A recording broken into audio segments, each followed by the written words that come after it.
all, I just love skiing, like so much. There's nothing in the world that brings me more joy ever.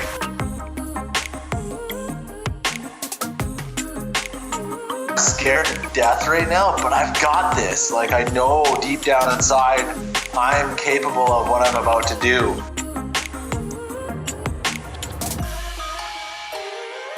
I felt like the rehab was pretty simple and straightforward, and I learned how to appreciate my body and how to take care of it, what to eat, and like to stretch. I was 18, so I felt like I was invincible at the time.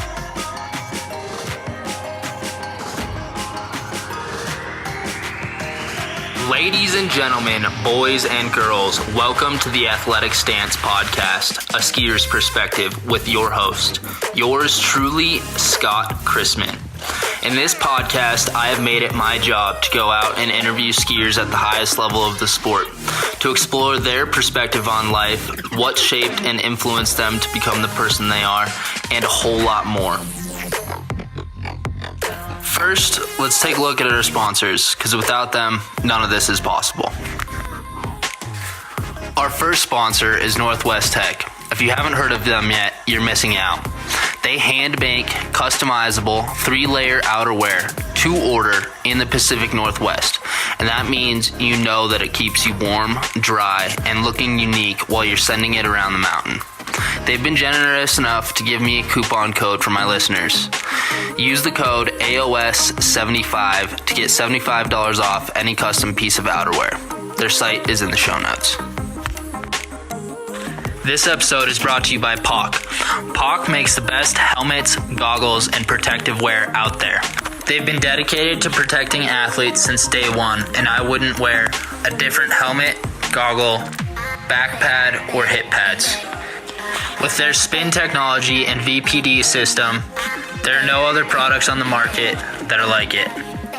Definitely go and check out POCsports.com and protect yourself today.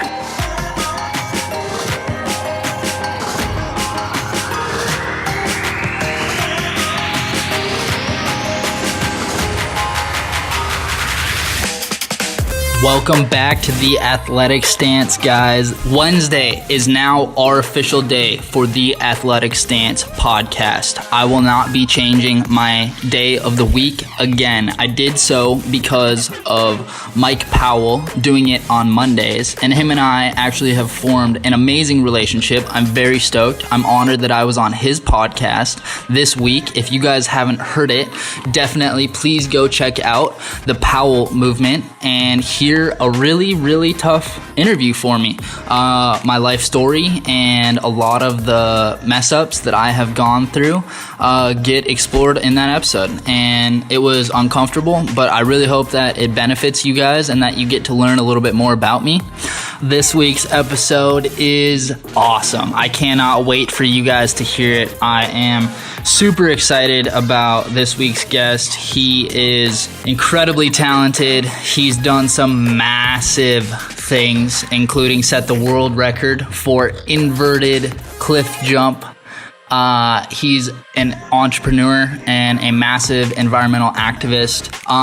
In this episode that I interviewed Julian Carr, you'll hear that Julian wants to interview me, and we actually are going to do an interview where he hosts the Athletic Stance and interviews me about my life and what I have going on. So I really look forward to that as well. As always, much love, and thank you guys so much for listening. Without further ado, Julian Carr.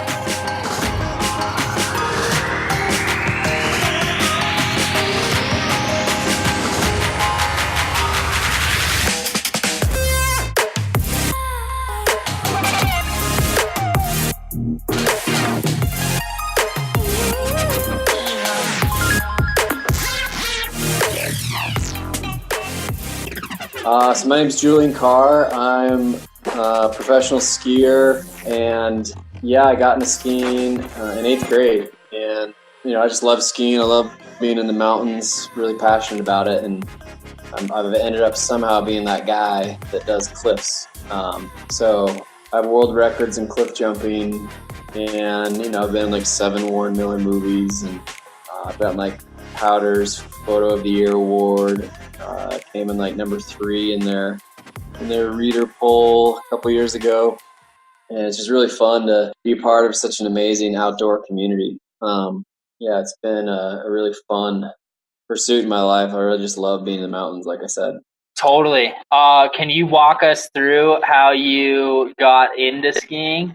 I know we talked a little bit about the whole snowboarding incident and then how that led you to get into skiing. Yeah, so growing up in Salt Lake City, I played a lot of basketball, soccer, and football. And skateboarding ever since I can remember being like a tiny kid and like, buttboarding down my street onto my grass lawn.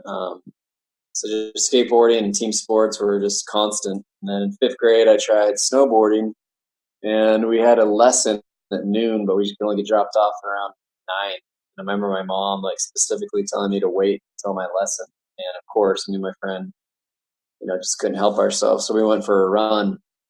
And that very first run, I crashed pretty bad, like twisted up my knee, ended up getting crutches for like half a year in 5th grade. And then my mom skis. So in 8th grade, she had been telling me I need to come try skiing. And so I finally did in 8th grade. And instantly, day one, first run, just clicked. And it was in my bones. I was like, oh yeah, I'm going to do this the rest of my life. And it's really funny looking back, because if I wouldn't have had that accident in 5th grade snowboarding, I'm pretty sure that I definitely would have never skied. And I just love skiing so much, I can't imagine it not in my life. So it's one of those weird things that something bad hurt my knee in 5th grade snowboarding seemed like it was not a good thing. And now it's just funny because that's like one of the things I'm most psyched on that happened in my life. That's awesome. Yeah, it's crazy how the things that you think, are like life ending at the moment can actually be some of the best things, or like, some of the best new beginnings. It's so crazy. You grew up in Salt Lake or in Utah, and obviously I went out to Solitude last year in February when you guys got that massive storm. And I saw a ton of the features out there, and so I can gather as to why you ended up doing what you do. But can you speak to how you got into doing these massive cliffs, and also like specifically doing massive Superman front flips or front flips off of them? Yeah. Man, I remember, well, I barely remember, but my parents tell me that I had a roof jumping club when I was, 3 or 4 or 5 years old. I'd get all the neighborhood kids together and we go around and look for roofs to jump off of into like, angled lawns or bushes or whatever. Then throughout my whole life, I've taken gymnastics off and on, and I would almost never stick to any of the actual routines or instructions. I would just always go to the foam pit. I'd always, trampoline in the foam pit, climb in the rafters and fall into the foam pit.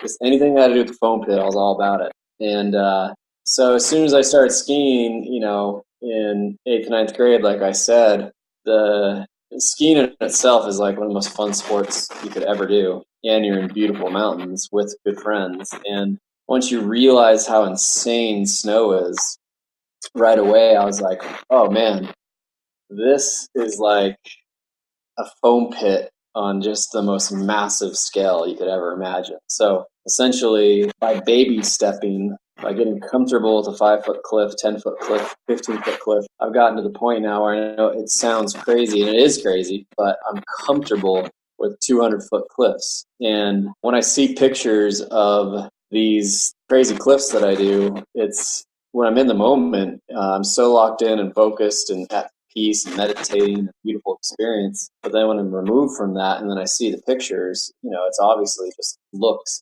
absolutely crazy. And it's so weird that I'm that guy, in the industry. But I think, like I said, the way it got there was just, I've always loved foam pits. When I was a kid, I had a trampoline in my backyard, and I always had a rule that every time I got off of it, I had to do a front flip off of it. And I like backflips too, but for whatever reason, I've always just loved front flips. And so applying them on big cliffs is great, because if you do just a straight jump off of a big cliff, you kind of leave the bottom of your skis open to catching wind drag, and you lose control. But with a front flip, you're just slicing through the air, and your skis are too. and you can tip it over when you want to. And then the way you land, you're actually cooperating. The way your body energy is moving and your momentum that cooperates with the slope of the hill. So the technique is definitely aligned with the orientation of my body and the mountain slope. And so, anyway, it's just a strange, I guess you could call it art form slash skiing slash stunt work that has become a part of the way I love to ski and cruise around the mountains. Definitely, man. Yeah, I have been blown away by seeing what you've done, and it's cool to hear that you have taken baby steps to get where you are. And I think that that's something that a lot of people discount in any sport. They're like, oh, that person just innately had the ability to go jump off a 200-foot cliff. And, I think everyone that has had any level of success constantly makes steps and makes that ceiling a little bit higher every day instead of just going out and making a new skyscraper one day and just being able to stand on that. So it's definitely cool for me to hear that for sure. And the whole progression of it. Like you said, people thinking that you're just kind of suddenly doing things. I've had, I shattered my femur once in 11 pieces skiing 12 or 13 years ago. And getting that hurt gave me this insane relationship, intimate relationship with consequences, to the point that I really value my health. And that's what's so funny is seeing these pictures, you think I don't value my health, but I value it so much that it has allowed me to think so critically about what I'm about to do that I've surpassed that supposed boundary of what's scary about a big cliff. I've gotten past that to, is it possible or not? Can I do it or not? And then once I've fueled my critical concentration with the fear and converted it all to confidence, it's all been this strange process that really originated from getting that hurt skiing, because I knew I never wanted to again. So I just was I'm going to make a promise to myself. I'm going to think through what I'm about to do to the point where I'm 100%. And if I'm not, if there's even a single hair on my body's not into it, I walk away.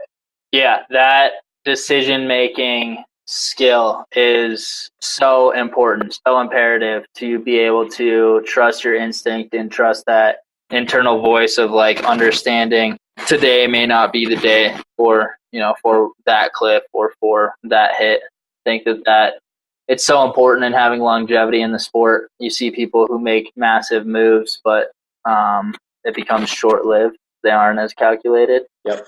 It's definitely unfortunate. What's been your favorite part of the journey so far in skiing? Do you have a specific era, a specific time, a specific trip, or obviously the whole thing has probably been pretty fun. But has there been a specific time period or season or trip that you just, specifically reminisce on? I'd say, like you said, I could easily just say it's all fun, because every trip you always end up with these really cool relationships with whether they're your good friends or just people you just met for the production. But you make friends all over the world, and you're creating art because you have to cooperate with the cameramen and all the logistics with guides and venue and host coordinators and etc. So it's this really cool it's a production, so I really like the professional aspect of it. But at the end of the day, man, when I first got into the big cliffs, it was really special because it seemed for about 3 years straight that everywhere I went, it was snowing. And I would find beautiful big cliffs that were safe and worked out. And those 3 years, man, I must have hit, I don't even know, just it seems like thousands of cliffs, which sounds crazy. But in those 3 years, it was quite special because I definitely was taking down some pretty big projects a lot and skiing a lot, making lots of friends, and just being really productive and really happy. And since then, the snow level, the insane amount of snow I encountered everywhere I went those 3 years. These days, each year I definitely take down at least one sizable project that I'm excited about as far as cliffs go. So every year is always super fun. And even if you go on a trip that you definitely know the conditions aren't going to work out for big cliffs, obviously I still love skiing. I still love being in the mountains. I still love being productive. Still like putting together projects that have nothing to do with cliffs. I've gone to Iceland a couple times, and we're just hiking really beautiful corn lines in the spring and telling the story of adventuring. And so I love every component of it. But if I have to distill it down to like a favorite little segment, it definitely those first 3 years, man, because it was just snowing everywhere. So skiing tons of good POW, finding big, beautiful cliffs everywhere. And that was a special time for sure. Definitely. It's amazing when the universe lines up like that and you just have like that serendipity. I feel like I'm having some serendipity in my life right now, and it's crazy when things just continually line up. Just that feeling that you get. Yeah, it's amazing. I love how you call them projects. Can you speak to that a little bit? Because it obviously takes a fair amount of research and like you said, like you're fully confident and comfortable in what you're doing. So can you speak to like why you call it a project and how the project evolves, goes from like idea to actual completion? So if you are out for a hike or just out in nature and you come upon a cool view of a beautiful area, your eyes are always attracted to whatever you think is the most beautiful. And for whatever reason, anytime I go on a trip or we're on a film production or a photo assignment and we get to these new beautiful zones, for whatever reason, my eyes are always drawn to cliffs. I just think cliffs are beautiful, and the mental assessment it takes for safety protocol on whether or not the cliff is possible is just such a fun process for me, and it is full of excitement and fear and calming and assessing to the point that, like I said, I convert that fear into confidence because I study the cliffs so hard. And typically with bigger cliffs, once you see them, pretty immediately when you start assessing them, the majority of them aren't possible. You can't do them because there's either like one tree in the landing that doesn't work and you can't risk it. There's, a weird boulder on the takeoff, or there's a cornice up above on the takeoff, or the cliff isn't totally sheer, or there's just something tricky about it that doesn't work. And that's usually the case. But sometimes you encounter big cliffs that look like they should work. And then you go get a closer view. You go hike into the landing area. You've been skiing in the area for a couple days, so you know kind of what's going on with layers of snow. And then it snows more and you're comfortable because you've been jumping maybe 20, 30 footers around in the area, so you're getting snowpack.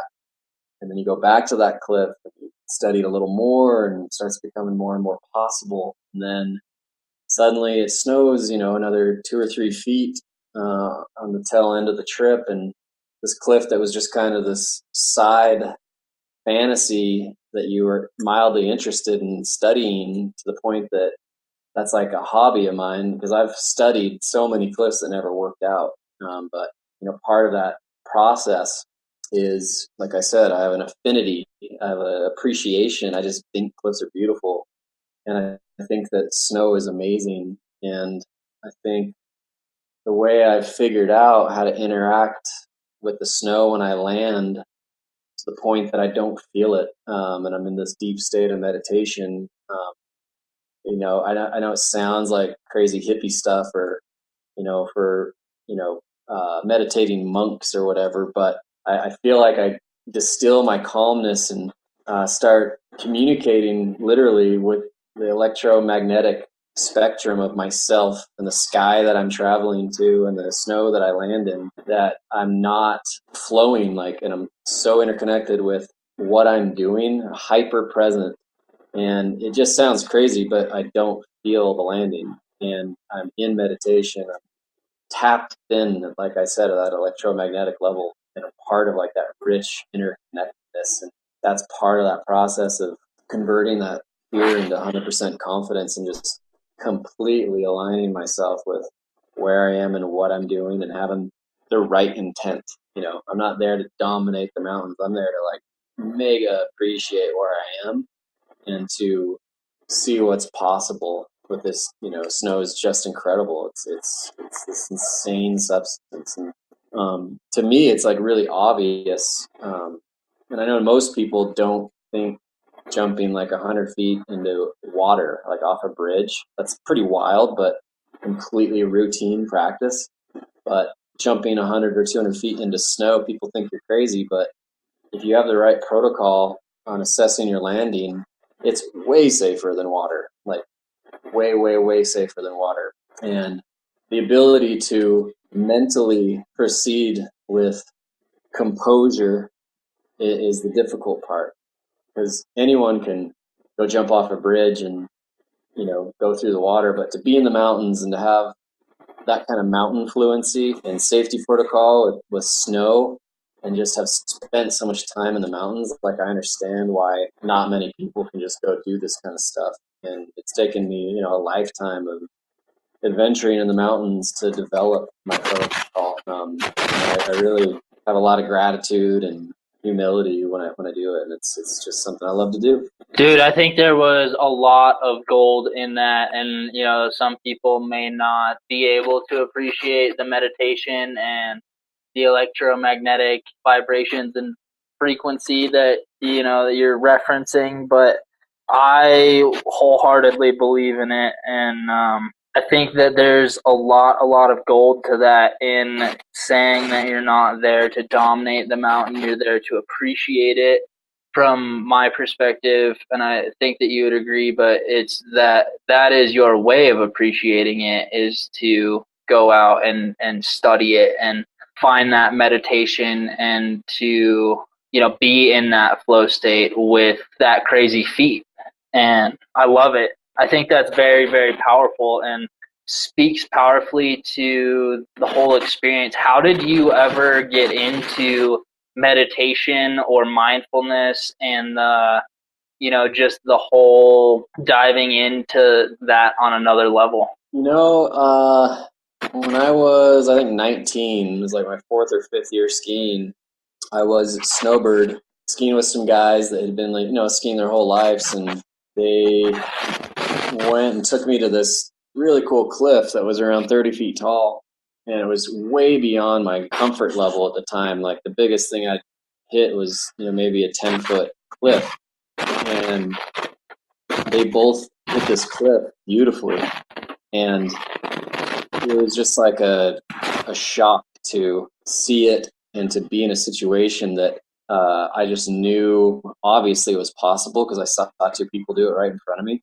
It was full of so much fear and hesitation, but at the same time knowing that I could do it because they just did it, and being like, what secret do they have that I don't? And it just hit me. I was like, you need to mentally calm yourself down and tap into that snow down there is soft enough, and you know how to land in it. You got to calm down, and you got to achieve this through your mental composure. And so I remember just leaning my head against this tree that was up on the takeoff and just looked up into the sky and like observed the moving clouds, and I breathed deeply and slowly and just tried to absorb what I was doing, visualize what I was doing in a non-thinking way, but just to hone in on where I was and share with it, find calmness, find visualization. And I completely converted to being hyper present to this point of complete calmness. And I knew 100% with no uncertainty that I could do it. And I went ahead and did that 30-foot cliff and proceeded in a way that I'd already pre-lived it through all that meditation, leaning my head against the tree. And it all kind of unfolded in a way that felt quite natural. I didn't choose to, but it just seemed instinctual. And that's kind of what I've done ever since, is follow that guide, that internal mechanism to find the visualization, the peace of mind, and the hyper presentness. And that's kind of the last step of the protocol. Because if I go see a big cliff, it all starts with, like I said, the landing, the sheerness, the takeoff. And then once all those three things are gold, then it's that mental composure. It's the cosmos aligning. Can I find that mental calmness and composure once it's really time to stare down the barrel? Definitely, man. That's awesome. I love that you can pinpoint that back to one specific moment. Have you done more exploration of meditation off the hill? Do you have a daily practice? This was kind of a direction that I was going to go anyways, but yeah, do you have like a daily meditation practice or any sort of daily routines? I really love mountain running. I love finding myself on top of a peak. And I used to, and every once in a while, I used to do this thing where I allow my eye to get fixed on a spot, whether it was near or on a horizon on top of a peak. And then I would lazily try to stare at that spot for 5 to 30 minutes. And you end up having this crazy, felt like sacred geometry, hexagonal patterns would just fill your frame, and you get lost in like a non-thought world. When you try to do that and look at a fixed point, I found it was a cool way to access that kind of non-thinking brain space. I think that's probably the closest thing I do to quote-unquote meditate. But I just think, for me, seeking a lot of time in the mountains is kind of my access to having a calm mind and to have mindfulness. Definitely. That's a super interesting practice. I am going to have to try it sometime. I end up staring off into space a lot anyways, trying to answer a lot of my questions or speak from that mind a lot of the time. But I definitely will have to go out and see if I can get the visualizations from it. That sounds crazy. Yeah, thanks. It's fun. Yeah, definitely. So what about nutrition and fitness? Obviously, it takes a certain amount of fitness and a certain level of health to travel in the mountains and be safe and, like tromping through Powell all the time in the backcountry and being mindful and present the whole time is definitely hard work. So do you have like a nutrition or fitness routine that you stick to? Like you said that you love mountain running, but like do you have a specific diet that you try and stick to or anything? I think that I eat pretty healthy. I definitely think that diet's huge. So I never eat fast food. I haven't eaten fast food in probably a decade, and I just try to avoid total garbage, but I'm like pretty addicted. I'm pretty open to say I just love chips. I eat way too many chips. But I love a burger every now and then, but I'd say for the most part, I'm not paying like this crazy strict attention to my diet, but I definitely think it's pretty good, but mountain running is the most consistent thing I do to stay fit. And, it's definitely not just trail running a few miles on a single track. I mean, I'm trying to hike up like Jack's Peak here in Salt Lake or Grandeur Peak, or I got like the stream on Olympus, which is like halfway up it, and trying to just push as hard as I can for the peak, absolutely redlining the whole way up. And I find that's like been the most beneficial for my health of anything I've ever done, is hiking peaks as fast as you possibly can. But with that said, in the fall, I definitely do like ski conditioning classes. A buddy of mine runs Burn. It's a gym here in Salt Lake, and they do TRX and Pilates and all kinds of crazy stuff. So I've helped him put together a really cool ski conditioning specific routine that we do every fall for 10 weeks, 2 nights a week, and that kicks your butt too. So combination of hiking peaks and doing that every fall, I usually roll into each ski season feeling pretty competent. And then obviously, as you know, once the ski season gets going, most people perceive, or there's the thing, pro skiing is all about getting heli rides everywhere, but it's actually hiking almost to everything. So once the ski season kicks off, you know, if you're skiing 4+ hours banging out laps at Alta, or you're touring, or you're hiking and filming and all that, like, you know, I don't find myself in the gym that much in the winter or hiking peaks, because every day when you're out skiing, you're definitely finding the exercise that you feel quite satisfied when you're done with a long day.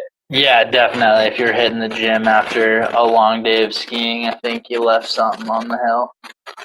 Yeah. Like you said, you know, being at the peaks of mountains, that's always amazing. There's definitely something very powerful about that. Where's your favorite place that you've ever traveled before? Oh man, that's another one of those things I could just say all of them. But I definitely love Engelberg, Switzerland. Place is incredible. The community there is incredible.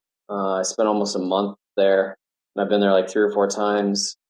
And the mountain is just so cool. And being in Europe in general is so fun, because you can take trains everywhere, all through the Alps, and there's all these great little coffee shops and these little hole-in-the-wall après bars, and just the most insane terrain, big cliffs everywhere. And Engelberg is definitely got a special place in my heart, and it happens to be where I was able to take down a really big, beautiful cliff after being there for a month. I got on my last day there. Definitely. I've never been to Switzerland, but I definitely want to check it out. Yeah, it's amazing. And obviously, I've been fortunate enough to go heli skiing a few times in Alaska, and that's like so different than any kind of skiing you've ever done before. So it's like really cool to have like a new experience on your skis, a new kind of terrain. And then the Andes in South America, probably been down there like 9 times or 10 times by now. And the Andes are, you know, like you can go some places and get culture shock, and you do down there. You know, English is not spoken by many people. Yeah, and then the Andes are just big and desolate, and you know they feel so imposing and so giant. So you definitely have a mountain shock down there too, because I feel like you go to the Alps, or you go to, you know, British Columbia, or I don't know where else, even Japan, but the mountains kind of feel friendly and familiar. But down in the Andes, they got a whole different vibe, and they're beautiful in their own right.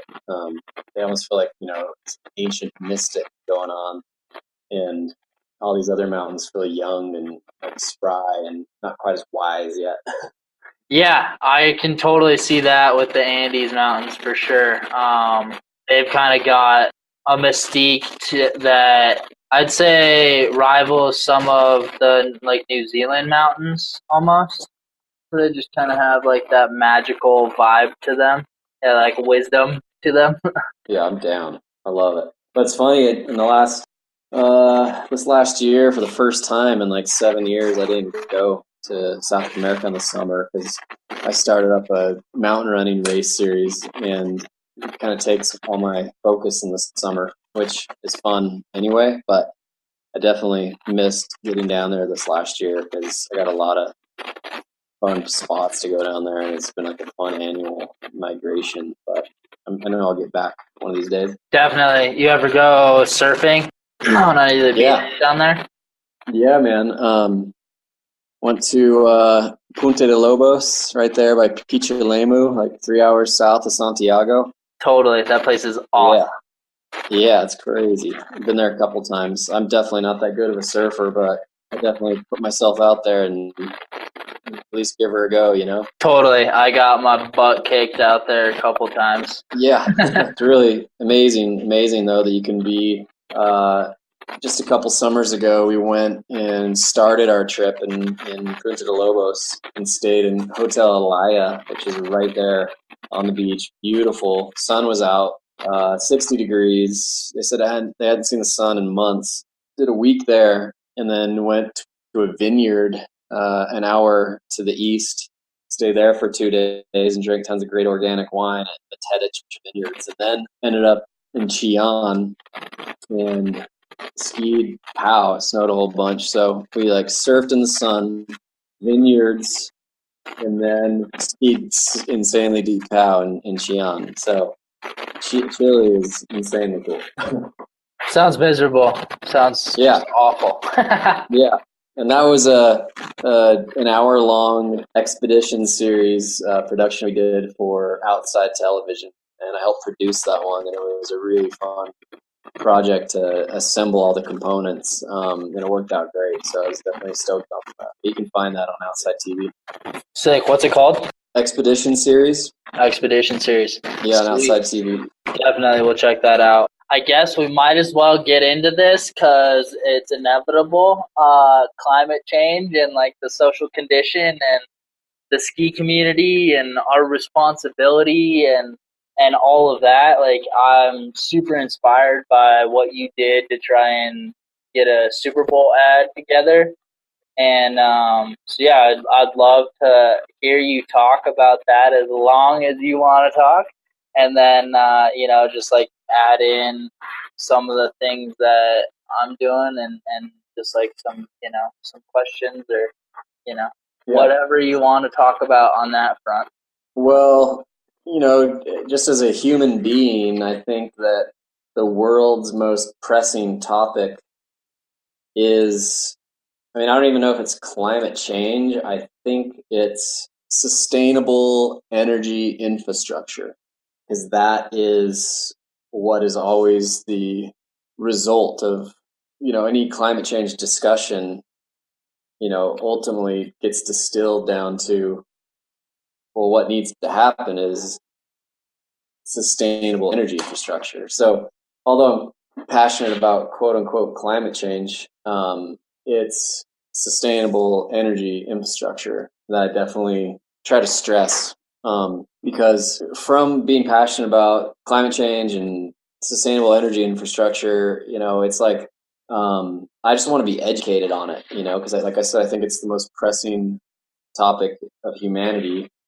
And if I can at least commit myself to be educated on what's happening, from a policy level, and from the dynamics of how much, what's the data of the carbon output, and like what kind of discussions are being implemented, or considered at a congressional level, and things like that, because I just want to be informed so that I can at least try to be a part of the conversation, and contribute when possible, and at least be educated, so I know at least the fundamentals of what's happening.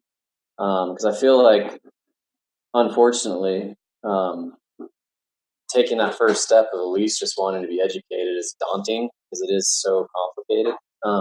So I'm obviously constantly learning. I definitely don't claim to be any kind of expert, but I'm just passionate about it. I think that it is something that's super important and dire. And I've been able to be a part of Protect Our Winters and Climate Reality Project, and I've been able to go to Chicago and do this like leadership training and meet Al Gore and stuff, and go to Washington D.C. a couple times now with Protect Our Winters, and sit down with senators and congressmen and the actual policymakers, and just have dialogue, and to sit back and observe and to listen and to try to, like I said, contribute and when I can.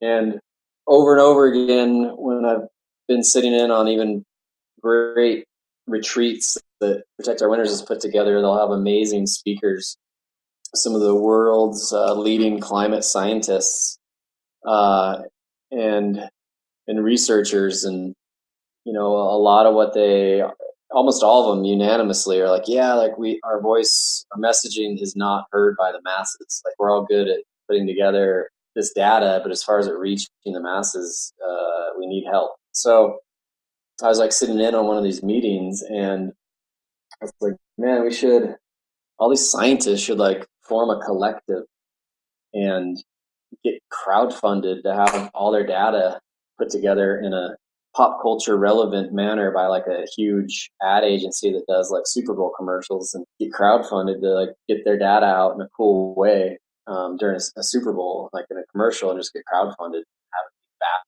by the scientific community. And it's kind of a fleeting thought, but after some of these talks, I went and just chatted with some of these scientists and kind of passingly threw that idea out there.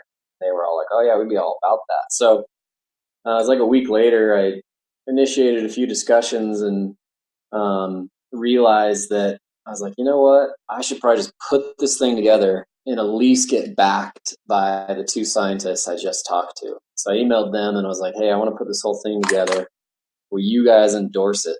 And they were definitely keen. And then I was able to get contact with Goodby Silverstein. And they're this huge ad agency in San Francisco that has put together, all the crazy famous commercials for Budweiser and E-Trade and Doritos and all that stuff. And they agreed to produce the ad if it were to get funded pro bono. And they helped me put together kind of a 30-second messaging to be a part of the crowdfunding page for the Super Bowl commercial idea. So it was fun to marry those two communities together as far as the scientists and these high-level pop culture ad execs, to have them all be pretty aligned on, like, yeah, let's do this. None of us are, going to get paid off of it. It's just going to be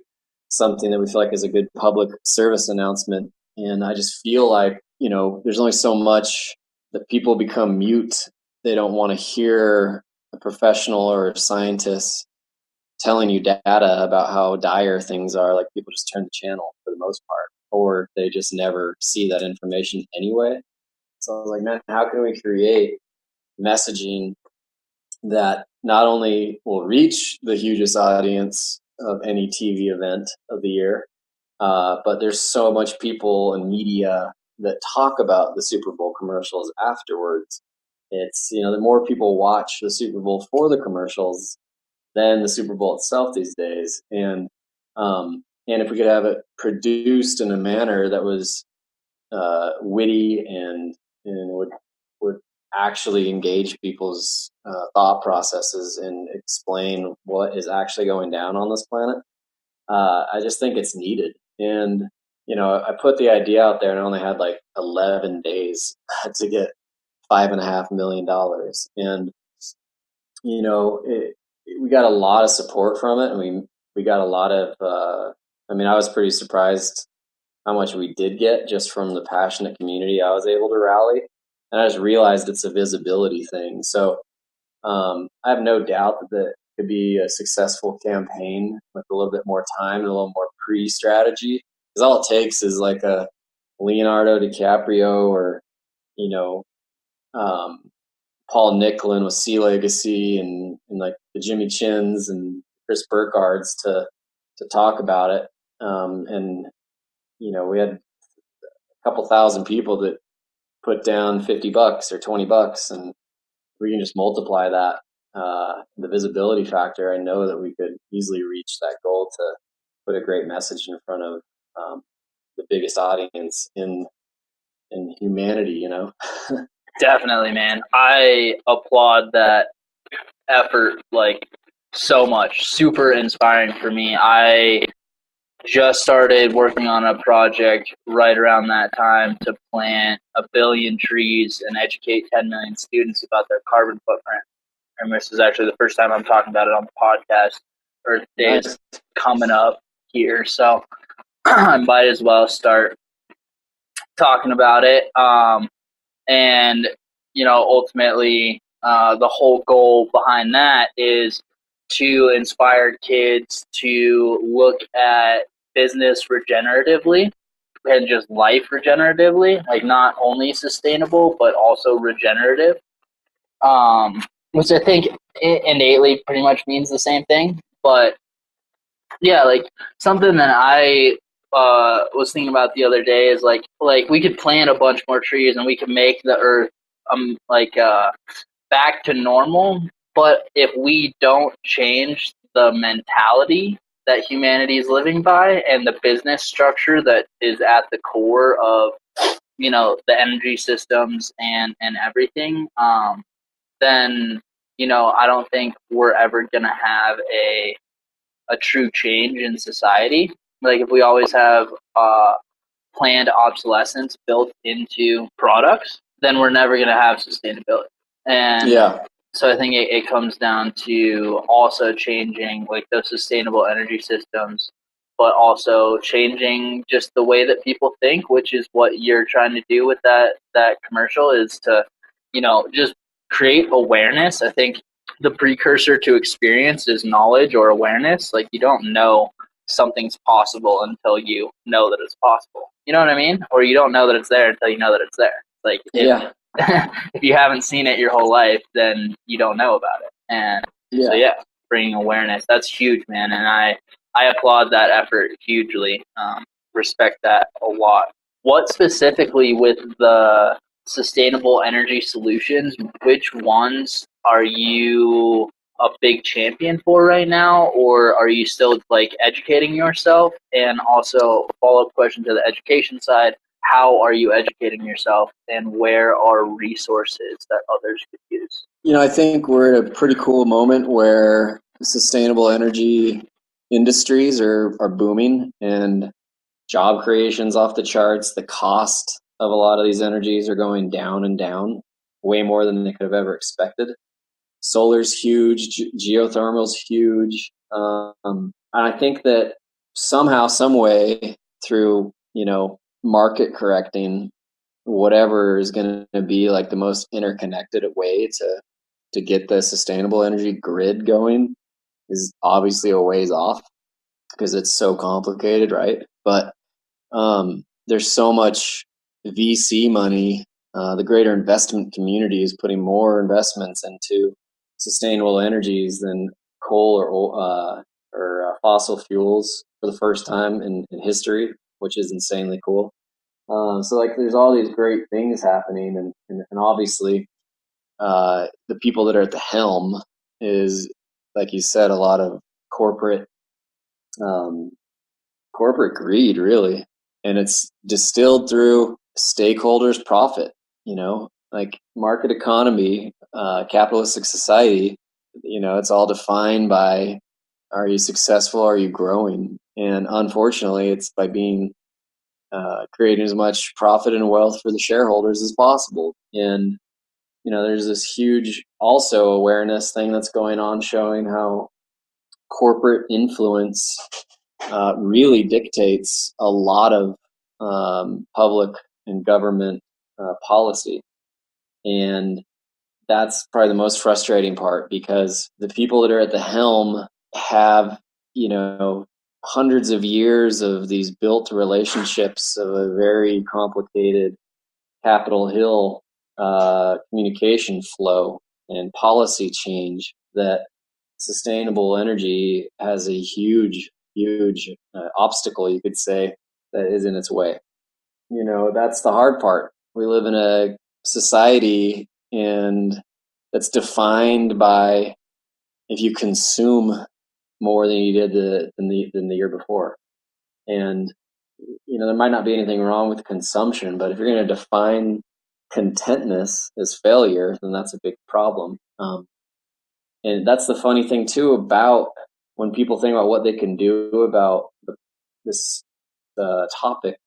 Most people think of, I'll drive my car less, I'll use a water bottle, I'll use reusable utensils, I'll take shorter showers and all those things. And I think those are all super admirable and can lend a minor dent in what's going on. But for the 6 billion plus people on this planet and where we're going, a new energy infrastructure is imperative. We cannot and will not flourish as humanity unless we do that. And that's what people need to get passionate about.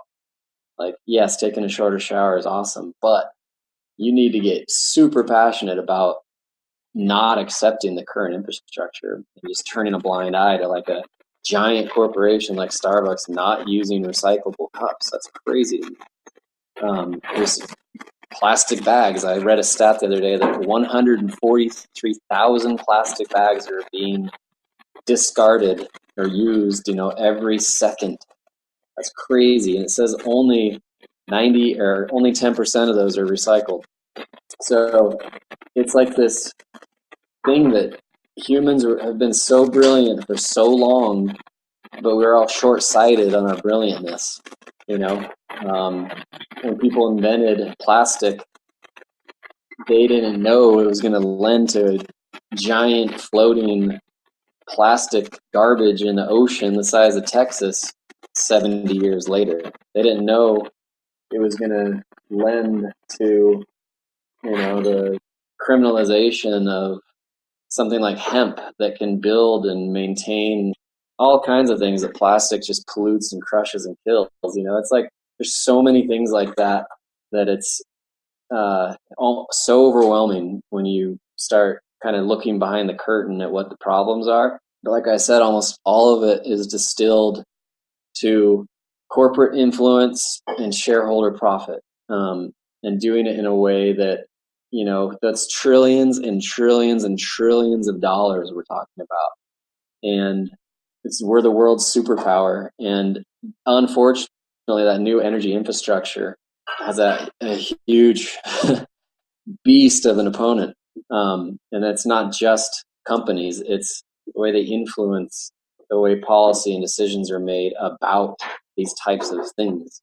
And like I said, with the investment community, putting more into renewable energies is like a huge, huge step in the right direction. So there's a lot of good things happening. There's a lot of great people out there and a lot of awesome advocacy groups. And, I have no doubt that in 500 years as a globe, we're going to have our shit together. But I think we're going to go through some major shit to get there. And it's inspiring and completely soul crushing at the same time. Definitely. I'm glad that I'm not the only person that has optimism for the future. I know a lot of people are like so, I think, turned off that they just they do turn a blind eye because they're like, oh, like the system's already running. We can't change it. We can't do anything about it. And that's, the exact opposite. That's exactly what the current system wants us to do anyways. And the other thing that I was going to say is, have you read a book called Universal Energy by Cameron McPherson? He proposes some pretty amazing ways of providing universal energy. And his whole theory is like energy ultimately is the resource that we're all fighting over. So his solution is to provide, if we can provide universal energy for the world for 100,000 years, then we'll be golden. And he's got these like ideas with these type of reactors. I'll have to send you a link to the book, but it's definitely like a really cool. It's definitely a little sci-fi, but I think that with the right spark and the right intention, it could really truly become a reality. Very cool. I love space and this topic, so I bet you're going to love that book. Yeah, definitely. And he's super educated. It's very well researched and cited and sourced. So. Oh, it's awesome, man. I can't wait to read that. And a random thought that just passed through my mind is kind of on your last question, but it's funny. I've gone and like presented speakers, like really esteemed, accomplished climate activists or researchers, and one in particular in Salt Lake. I went and introduced him at this thing, and he unfortunately was running late, so I had to sit there and take questions from this audience. And it was funny because I got so much shit from a couple of the people in the audience claiming I was a hypocrite because I'm a pro skier and I fly in helicopters, but I claim to be an environmentalist. And it was just so shocking because I could tell these people were like intelligent and cared a lot about the planet and probably lived their lives in a way that I super respect, And I just was like, I'm like, look, there's nothing wrong with me flying in a helicopter at all.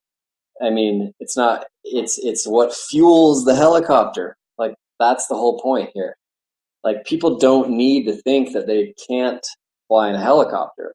It needs to be fueled by the right kind of fuel. That's it. That's the issue. It's not some pro skier that maybe goes on 1 or 2 heli trips a year, flies in a helicopter for, maybe a grand total of 15 minutes a year. But it's funny, that strikes a nerve. And that's like this strange misdirection that we're on the same damn team. They're getting mad at me about barely flying in a helicopter and alienating my other efforts. And I'm just like, obviously I respect what their perspective is and I get it. And it, unfortunately, that was just something I experienced personally, but it happens across the board. For a quote that my buddy Brody Levin coined, imperfect activism. It's like people want to attack and criticize the people that are out there actually trying to do something about it. Like, well, you're part of the problem. It's like, we all are. We all are driving cars made of the wrong damn fuel. We're all in a house being powered mostly by the wrong kind of power. Like, we're all part of the problem. We all got to start doing something about it, not feel like you can only do something about it if you're living a perfect example of it, So it just got me all fired up. And anyway, random rant, but I think you hear what I'm getting at. Totally. And one thing that really resonates with me and something that I preach a lot is that, like, a lot of it does boil down to intention in the end. And that is, like, some people may not agree with that because you can have the best intentions and things go wrong. But, like, with plastic, the intention was never to destroy the earth. Plastic, the intention was to create a substance that we can apply to help manufacture and create more things, Yeah. And so, like, with that intention, you can go wrong. And same with, like, this imperfect activism. I love that, because if you look at, there's some companies out there that are upcycling plastic bottles into polyester, and in the end it's creating a lot of microfibers and potentially making a worse effect in the environment, but the intention was always good. And Sure. You have to go out and make the mistake and fail to learn, or else we're all just going to sit in this level of comfort where we're, like, not fully happy with what's going on, but we're just pointing fingers about everyone else about what's to blame instead of just taking responsibility inward. Because that's what needs to happen, is we each need to individually take responsibility for ourselves. And if we all take responsibility for ourselves, magic, it's all gone. It all changes. I know. There's a long history of big policy changes and big shifts based on big population consensus and majority caring about something. It works, and we're still, like, in this strange moment where this topic is like a bipartisan issue when it's not. It's just a matter of a fact of what's going down, but unfortunately people still think it's a believe or not. It's like, no, it's, cigarettes are bad for you. The planet, with all the carbon, the cigarette is essentially smoking cigarettes. The planet is. And we got to get the planet off cigarettes, Totally. Yeah, and each one of us can play our part. And yeah, man, I 100% respect what you're doing and everything that you're doing to advocate for the world that I love so much.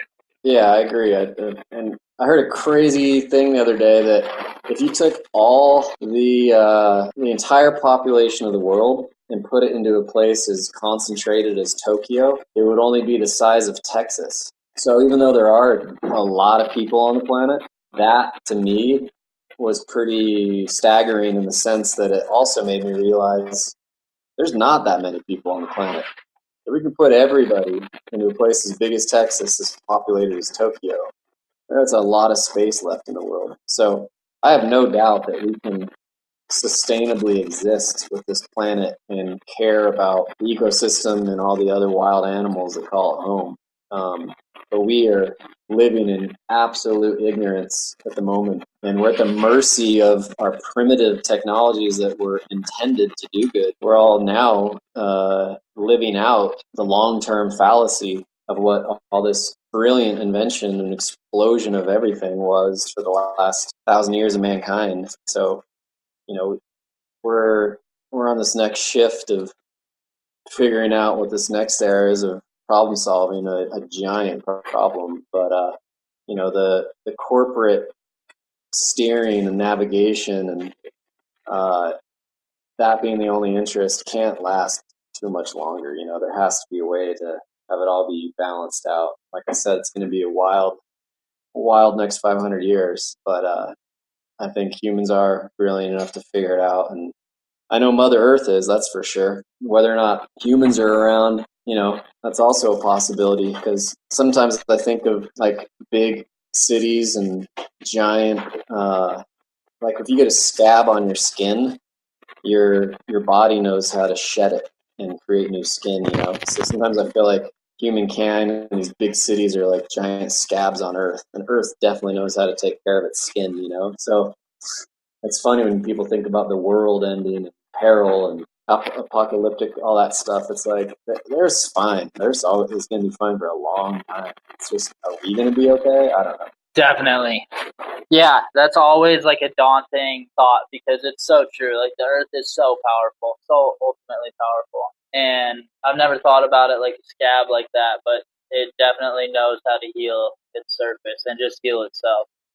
It always is trending towards homeostasis.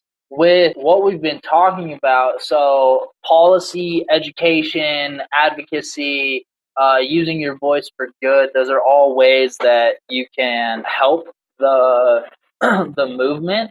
And I want to kind of transfer this into, you're an entrepreneur, I'm an entrepreneur. I think that as part of the business landscape starts to change, I think Generation Z, which is the next generation, and millennials, are going to start demanding a lot more transparency. And I want to encourage everyone to demand a lot more transparency from the people that they're buying from about who they are, what they stand for, and why they're doing what they're doing. And so I want to know about Discreet. I want to know about how you got into that.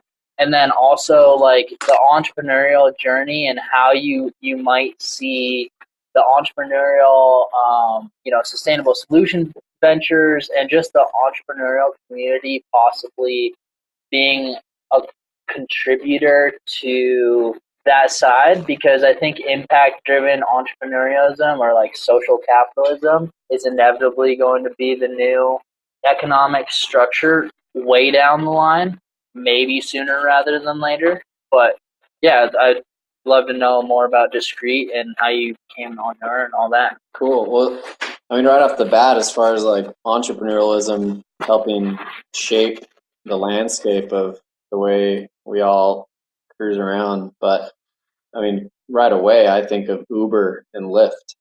I mean, that's one idea that has completely changed the entire taxi industry, which is just nuts that one idea could do that. So, that's the same with like Airbnb.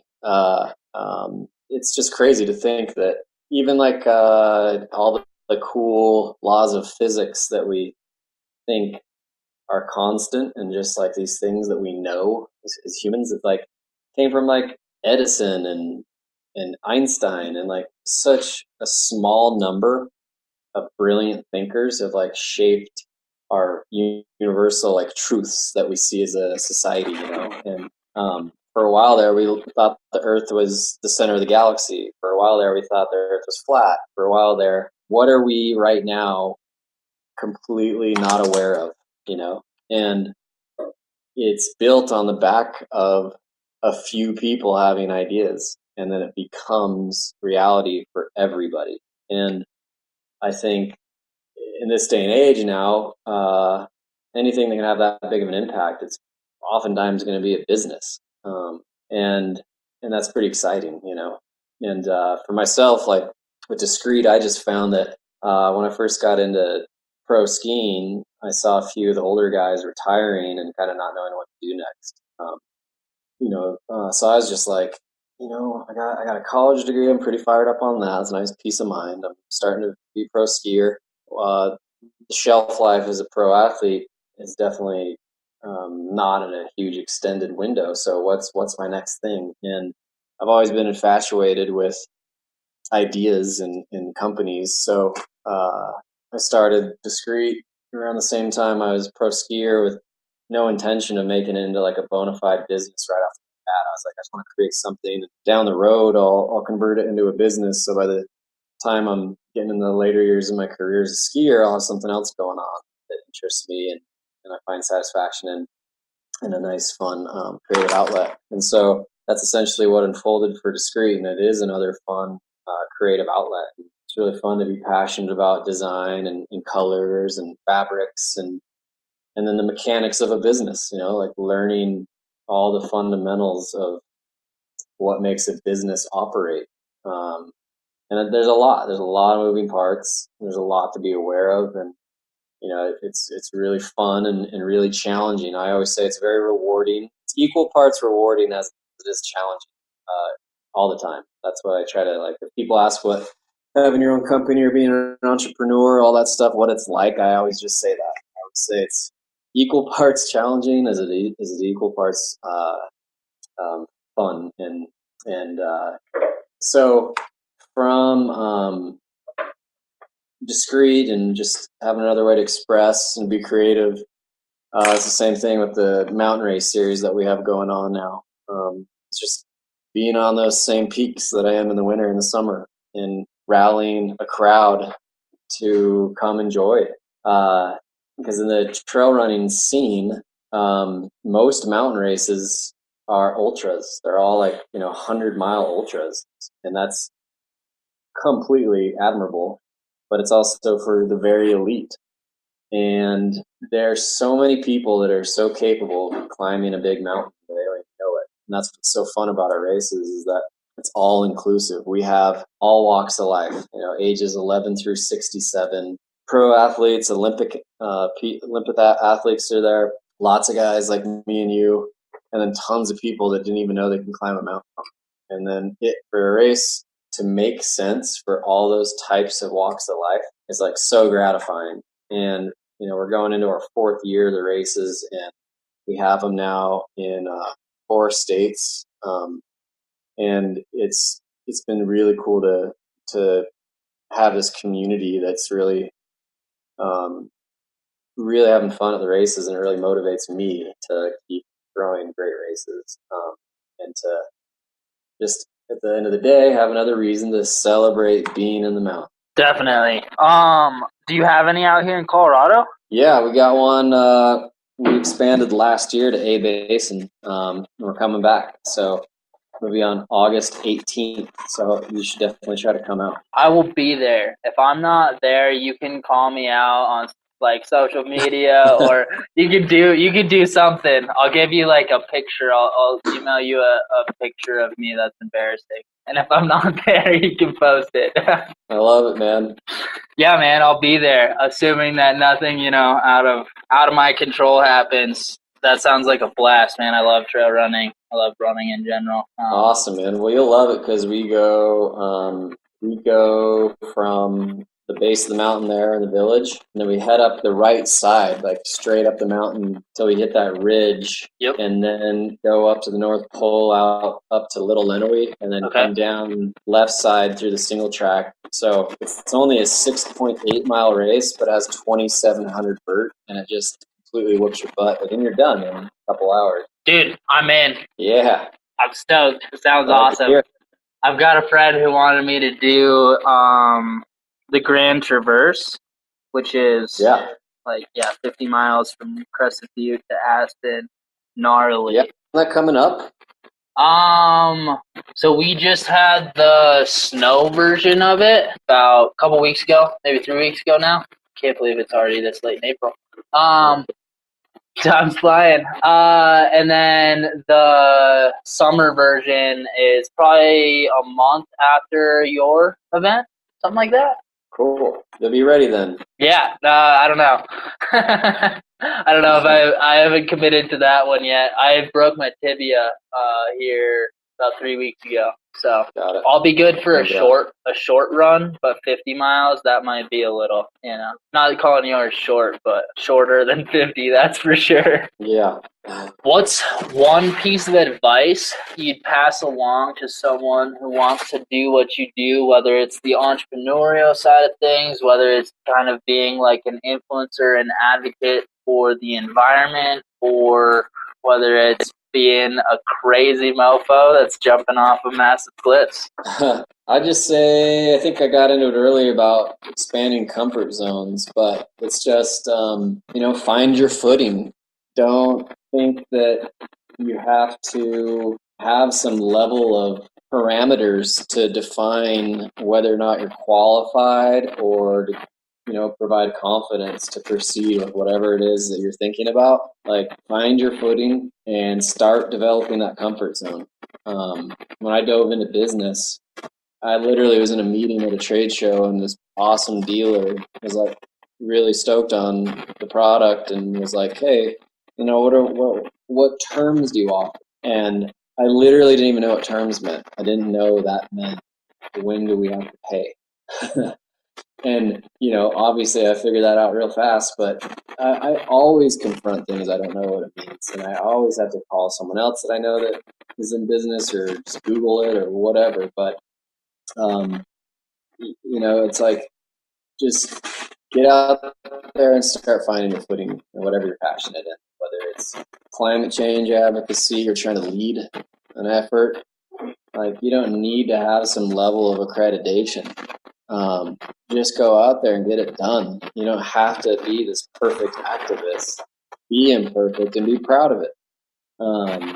Go out there and make mistakes and learn from them. Go out there and get hurt. 5th grade snowboarding, and then realize that 3 years later, you start skiing and that the snowboarding wasn't what needed to happen. I have so many examples in my life, and even breaking my leg was a huge part of my now mental game that has gave me so much insight and so much wisdom into how to proceed in life. This came from a major setback of shattering my femur, And in business, I've made all kinds of mistakes, but you just have resolve and you learn from them, and you keep going and you keep finding that footing. Sometimes you start stepping in the wrong direction and you figure out why real quick, and then you back up, start going another direction. But just don't stand in one spot looking out at where you could start walking to. I went on a big rant this morning about how people want a six-pack, they want to travel, they want to help save the world, they want to do this, that, and the other thing, but then they flip to the next picture on Instagram, see the next cool thing that they want, tell people that they want it, and flip to the next picture.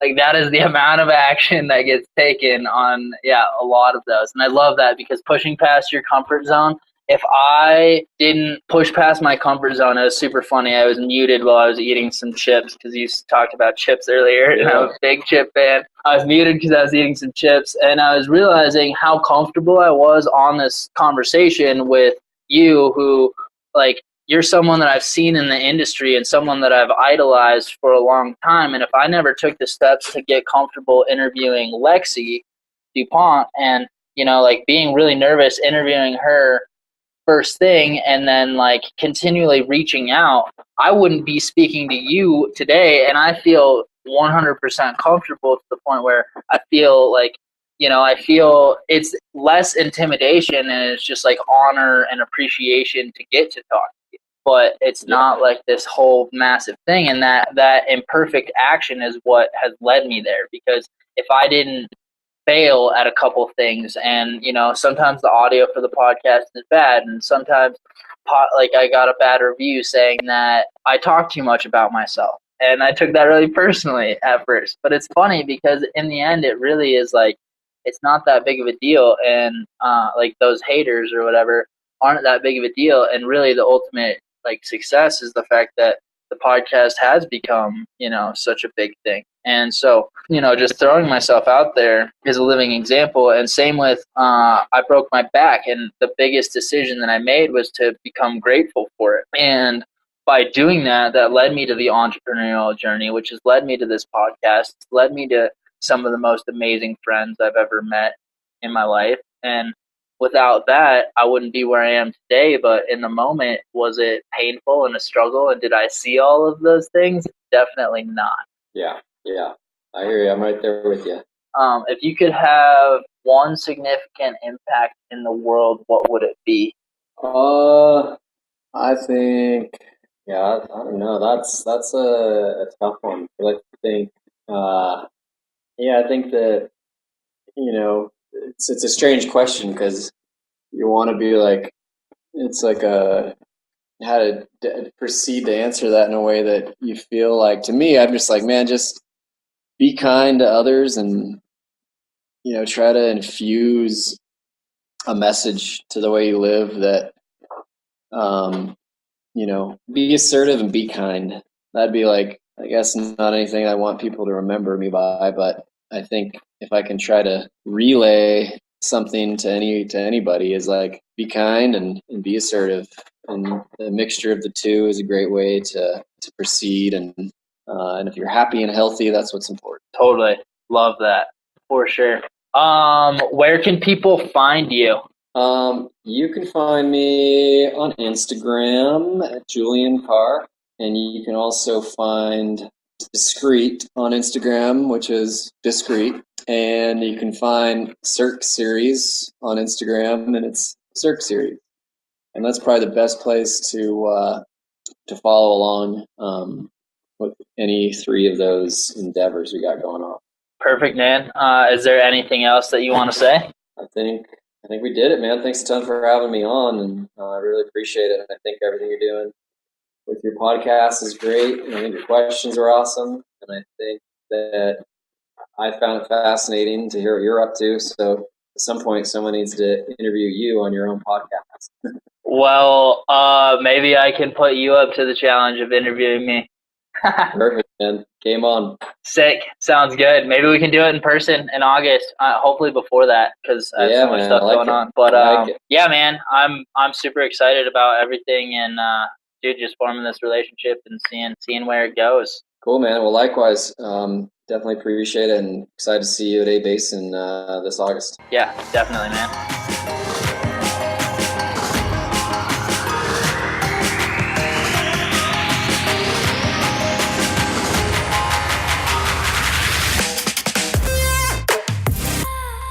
Well, there you have it, folks. The podcast interview with Julian Carr. I really hope that you enjoyed this as much as I did. As always, if you enjoyed this podcast, please don't hesitate to subscribe, rate, and review. It always helps when you rate and review. And I'd really like to hear you guys' feedback. So if you guys want to, I started an Instagram for the page at The Athletic Stance. If you want to message me there, follow me there. I would really love to hear you guys' feedback. I always enjoy hearing it, and I will be coming out with some new episodes that involve injury recovery, strength, and the perspective of photographers and videographers based off of your requests. So I listen, and I would love to hear what you guys have to say. Thank you so much for your support, and I look forward to more interviews. Cheers.